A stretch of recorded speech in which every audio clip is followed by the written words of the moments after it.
Hello friends, आज हम सीखेंगे कि मोतिया क्या होता है। कैटरेक्ट, कोई भी कैटरेक्ट से बचने नहीं वाला, कभी ना कभी तो लाइफ में कैटरेक्ट होना ही है।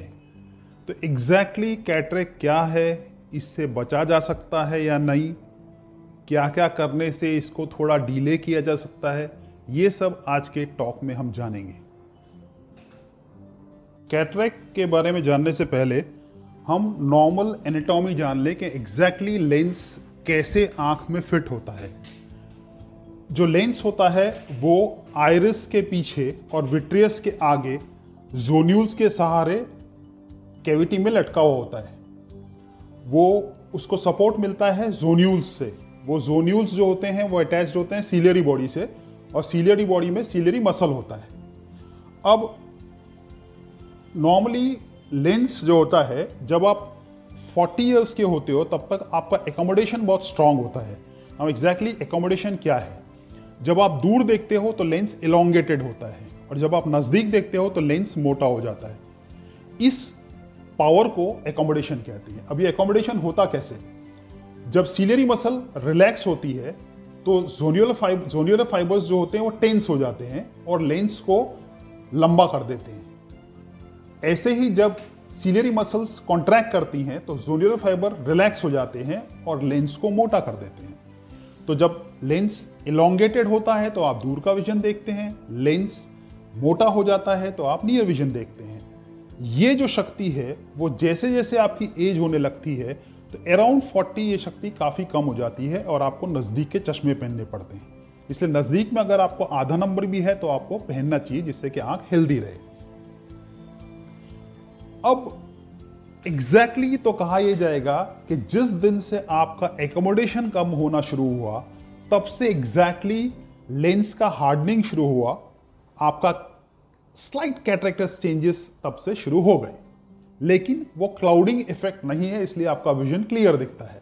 लेकिन जब एग्जैक्टली ये क्रिस्टलाइन लेंस में क्लाउडिंग इफेक्ट आने लगे कि लेंस प्रोटीन क्लाउडेड होने लगे, इंस्टेड ऑफ क्रिस्टल क्लियर वो क्लाउडेड होने लगे, तब उसको कैटरेक्ट कहते हैं। ये जो उसका क्रिस्टलाइन प्रोटीन होता है वो क्योंकि अंदर एक्वियस सीप इन करता है तो क्लम्प्स फॉर्मेशन हो जाते हैं।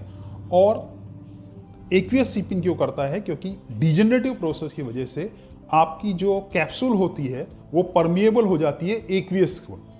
अब लेंस के पार्ट्स क्या होते हैं? लेंस के सेंटर में न्यूक्लियस होता है, वो कवर्ड होता है कॉर्टेक्स से, और कॉर्टेक्स के बाहर के भाग में होता है एंटी कैप्सूल, पीछे के भाग में होता है पोस्टी कैप्सूल। ये एंटी कैप्सूल और पोस्टी कैप्सूल लेंस के अंदर एक्वियस नहीं जाने देते हैं, लेकिन एक्वियस लेंस को टोटली न्यूट्रिशन देता है क्योंकि लेंस में वेसल्स नहीं होते। अब अगर कैटरेक्ट है तो आपको सिम्टम्स क्या होंगे? सबसे पहला सिम्टम तो आपका जो नॉर्मल विजन होता है उसमें एक पर्दा जैसा आ जाएगा। आपको लगेगा आप कोई पर्दे के बीच में से देख रहे हैं और क्लैरिटी नहीं आएगी। आप बार बार आंख को मसलेंगे कि मेरे को साफ क्यों नहीं दिख रहा, मेरे को साफ क्यों नहीं दिख रहा। दूसरी प्रॉब्लम है कि जब आप रात को ड्राइविंग कर रहे होंगे और रात को आपको लगेगा नहीं मेरे को तो लाइट में हेलोज बहुत ज्यादा दिख रहे हैं, मेरे को अगर एक लाइट आ रही है तो मल्टीपल लाइट दिखेगी, लाइट के आसपास हेलोज दिखेंगे, आपको कलर विजन क्लियर नहीं दिखेगा, आपको उसी आंख से डबल विजन होने लगेगा। डबल विजन मतलब जो लेंस के अंदर क्योंकि मल्टीपल ओपेसिटीज हैं तो वो मल्टीपल डिफ्रैक्शन करती हैं, तो आपको डबल विजन दिखेगा।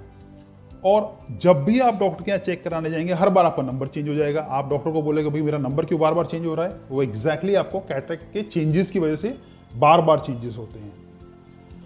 अब what are the causes of cataract? Normally cataract जो है, जिस तरह से आपके बॉडी का एजिंग प्रोसेस होता है इस तरह से आंख का भी एजिंग प्रोसेस होता है, और आंख के एजिंग प्रोसेस में एक पार्ट है कैटरेक्ट। पूरी बॉडी में जब ऑक्सीडेटिव स्ट्रेस होता है तो फ्री रेडिकल्स फॉर्म होने शुरू हो जाते हैं और बहुत ओवर प्रोडक्शन ऑफ ऑक्सीडेंट्स हो जाता है। ऑक्सीडेंट्स क्या होते हैं? They are chemically altered oxygen molecules, और इसमें न्यूट्रिशनल डेफिशिएंसी इसको एग्रीवेट करता है। दूसरे जो इसके कारण हैं वो है, अगर आपको अनकंट्रोल्ड डायबिटीज है, आपको ऑटोइम्यून इम्यून डिसीज जैसे कि यूवियाइटिस है, आर्थराइटिस है, आप कोई आँख की सर्जरी हुई है, जैसे आपकी झामर की सर्जरी हुई हो, आपके पर्दे की सर्जरी हुई हो, कभी आपको चोट लगने की वजह से टाँके लिए हों। सबसे एक बहुत डेंजरस कारण है, मैंने पहले भी बोला था कि स्टेरॉइड्स का ओवर यूज़, वो सबसे बड़ा कारण है कैटरेक्ट का। फिनोथाइजन्स अगर आप ले रहे हैं तो उसकी वजह से भी हो सकता है, आप स्टेटिन्स ले रहे हैं उसकी वजह से भी कैटरेक्ट हो सकता है। तो आपको डायबिटीज़ और लिपिड्स दोनों कंट्रोल में रखना है। अगर आपका एक्सपोजर अल्ट्रावायलेट रेडिएशन को ज़्यादा है, या आपको कैंसर है और आप रेडिएशन थेरेपी ले रहे हैं, या आपको बार बार एक्सरे करना पड़ रहा है, तो भी आपको कैटरेक्ट होने के चांसेस हैं। कैटरेक्ट कंजेनाइटल भी हो सकता है, न्यू जन्मे हुए बच्चे को भी कैटरेक्ट हो सकता है, और कई सिंड्रोम्स में भी कैटरेक्ट होता है। ये मार्फन सिंड्रोम में हो सकता है। अगर आपको हाई मायोपिया है तो हाई मायोपिया में भी डिजेनरेटिव चेंजेस पर्दे में भी होते हैं और लेंस में भी होते हैं। Excessive smoking, excessive alcohol intake also leads to cataract. और किसी भी तरह की इंजरी आपकी आंख पे हो, या आपको आंख में अंदर कोई इंट्राऑक्युलर फॉरेन बॉडी गई हो, तो उससे भी कैटरेक्ट होता है। अब प्रश्न आता है कितनी टाइप के कैटरेक्ट होते हैं। तो जैसे मैंने बोला कि सेंटर में न्यूक्लियस होता है, अगर न्यूक्लियस इफेक्टेड है तो आपको न्यूक्लियर स्क्लेरोसिस होगा। अगर आपको कॉर्टेक्स में है तो कॉर्टिकल कैटरेक्ट होगा। पोस्टीरियर कैप्सूल सब कैप्सूल में है तो पोस्टीरियर सब कैप्सुलर होगा। और सबसे डेंजरस जो होता है वो होता है पोस्टीरियर पोलर, इसीलिए हमने रेड में किया हुआ है। पोस्टीरियर पोलर में प्रॉब्लम क्या होती है कि it is on the posterior pole of lens, तो it can be attached with posterior capsule, या पोस्टी कैप्सूल आपकी इतनी वीक हो सकती है कि कैटरेक्ट करते समय न्यूक्लियस पीछे विट्रियस में ड्रॉप हो सकता है, या जब न्यूक्लियस निकाला जाएगा और कॉर्टेक्स निकाली जाएगी तो पीछे पोस्टी कैप्सूल में डिफेक्ट हो सकती है, जिसकी वजह से आपको इंट्राऑक्युलर लेंस रखने में तकलीफ हो सकती है। तो अगर आपको पोस्टीरियर पोलर कैटरेक्ट डायग्नोस होता है तो इमीडिएटली सर्जरी करा लेनी चाहिए, उसको ज़्यादा मैच्योर होने नहीं देना चाहिए। इमीडिएट सर्जरी से आपके आंख बचने के चांसेस ज़्यादा हैं और लेंस इम्प्लांट करने के चांसेस ज़्यादा हैं। अगर पेशेंट केयर नहीं करता है तो वो कैटरेक्ट बढ़ बढ़ के वाइट कैटरेक्ट हो जाता है, फिर भी केयर नहीं करता है तो हाइपरमैच्योर कैटरेक्ट हो जाता है और ब्राउन कैटरेक्ट हो जाता है। Brown cataract is also worst type of cataract, क्योंकि this is a very hard cataract, और इसमें फेको इमल्सिफिकेशन जब सर्जरी करते हैं तो एनर्जी ज़्यादा यूज करनी पड़ती है, जिससे कॉर्नियल बर्न्स भी हो सकते हैं, पोस्टीरियर कैप्सुलर रप्चर भी हो सकता है, और एनर्जी ज़्यादा यूज करने के लिए ओवरऑल जो रिजल्ट है वो रिजल्ट कम आएगा। इसलिए कैटरेक्ट को कभी बहुत ज़्यादा बढ़ने देना नहीं चाहिए। ट्रॉमेटिक कैटरेक्ट में किसी भी तरह की इंजरी होगी तो आपको कैटरेक्ट होने की शक्यता रहती है। अब प्रश्न ये आता है कि कैन वी प्रिवेंट कैटरेक्ट? नहीं, we can't prevent cataract because cataract is a ageing process, but yes we can delay cataract. तो फर्स्ट एंड फॉरमोस्ट जो उसका रूल है इज आपको हर साल आंख चेक करानी है, जरूरी है। आपका जरा सा भी नंबर चेंज होता है तो उसको चेंज कराना चाहिए। नजदीक का नंबर आपको आता है तो नजदीक का नंबर आपको पहनना चाहिए।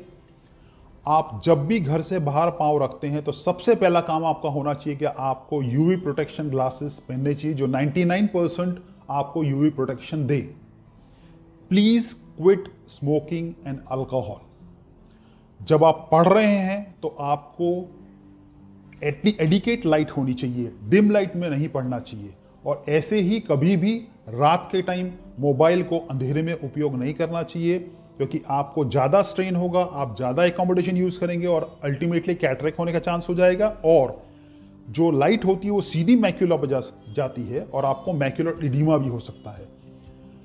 Control your diabetes and lipids, ये मैं पहले भी बोल चुका हूँ। ईट फ्रूट्स एंड वेजिटेबल्स, जैसे कि बीन्स हैं, स्पिनच है, स्ट्रॉबेरीज है, ब्लूबेरीज है, रेड कैबेज है, ग्रीन टी है, डार्क चॉकलेट्स है, पालक है, गाजर है, आंवला है। ये सब तो आँख के लिए बहुत ही अच्छी चीज़ है।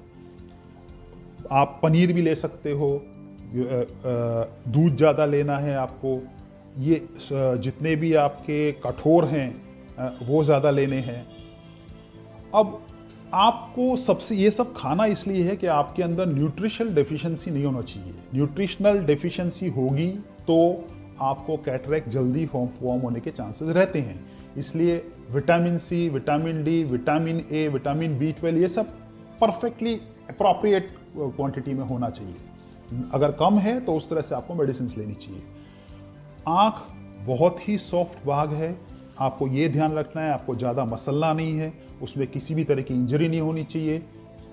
जैसे मैंने कहा, आपको बहुत ज़्यादा स्क्रीन आवर्स नहीं होने चाहिए, 2-2 घंटे पे आँख हटा लेनी चाहिए।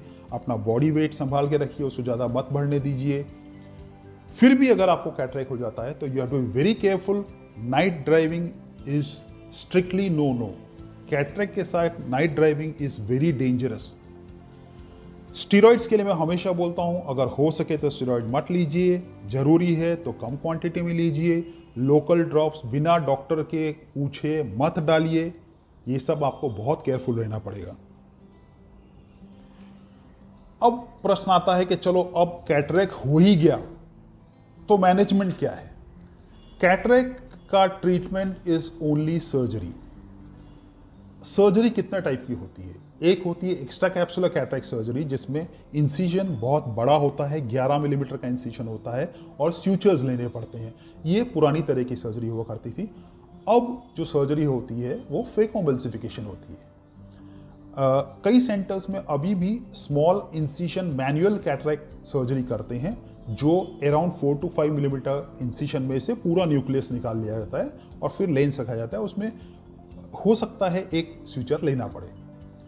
फेकोएम्बल्सिफिकेशन जो है वो सबसे सेफ सर्जरी है। उसमें सिर्फ 1.8 to 2.8 मिलीमीटर इंसिजन में से ही फेको प्रोब इंसर्ट करके पूरा कैटरेक्ट सर्जरी की जाती है। कैटरेक्ट को डिसॉल्व किया जाता है और फिर सकआउट किया जाता है और फिर फोल्डेबल लेंस उसी छोटे से इंसिजन में से अंदर जाके खोला जाता है और अपने जो कैप्सूल होती है, पौष्टिक कैप्सूल और पार्ट ऑफ एंटी कैप्सूल की जो बैग होती है, उस बैग में रख दिया जाता है।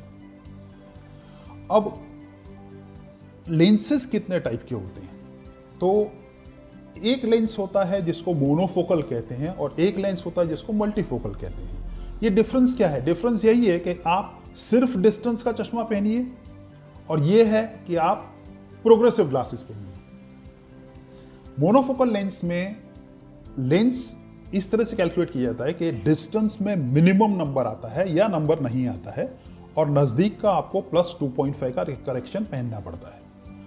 मल्टीफोकल में ये नहीं है कि नंबर नहीं आता है, लेकिन ग्लासेस डिपेंडेंसी कम होती है, क्योंकि देखिए इसमें मायर्स है। अगर आप ध्यान से देखेंगे तो इसमें मायर्स हैं। ये जो मायर्स होते हैं ये आपको नियर से लेके डिस्टेंस तक की क्लैरिटी रखते हैं, तो आपको ग्लासेस पहनने की जरूरत नहीं पड़ती। हाँ, थोड़ा बहुत नंबर आता है वो पहनना पड़ता है, पर आप डिपेंडेंट नहीं होते। आप चश्मा नहीं पहनोगे तो भी आपको दिखेगा। अब इसके बाद टोरिक लेंसेज आ गए, जो मोनोफोकल टोरिक होता है, मल्टीफोकल टोरिक होता है। टोरिक मतलब क्या कि अगर आपको बहुत ज्यादा सिलेंडर है तो उस सिलेंडर को भी अब इंट्राऑकुलर लेंस से करेक्ट किया जा सकता है, जिसको टोरिक लेंसेज कहते हैं। जो फेकोएम्बल्सिफिकेशन कैटरेक्ट सर्जरी है उसमें एक और एडिशन आ गया है जिसको femto LASIK assisted cataract surgery कहते हैं, जिसको फ्लैक्स कहते हैं। इस फेम्टो से क्या करते हैं? फेम्टो लेजर से जो स्टार्टिंग के इंसिजन होते हैं और जो लेंस का डिवीजन होता है वो फेम्टो लेजर से किया जाता है और बाद में फेकोएम्बल्सिफिकेशन किया जाता है। तो ये और सेफ सर्जरी हो जाती है। तो बेसिकली कैटरेक्ट होना तो सबको है, लेकिन सबसे ज्यादा तो आपको यह करना है कि जितना हो सके उतना उसको ढीले कीजिए और जो जो चीजें मैंने बोली हैं उन सबको संभालिए, अपना परफेक्ट रिफ्लेक्शन पहनिए। Thank you friends.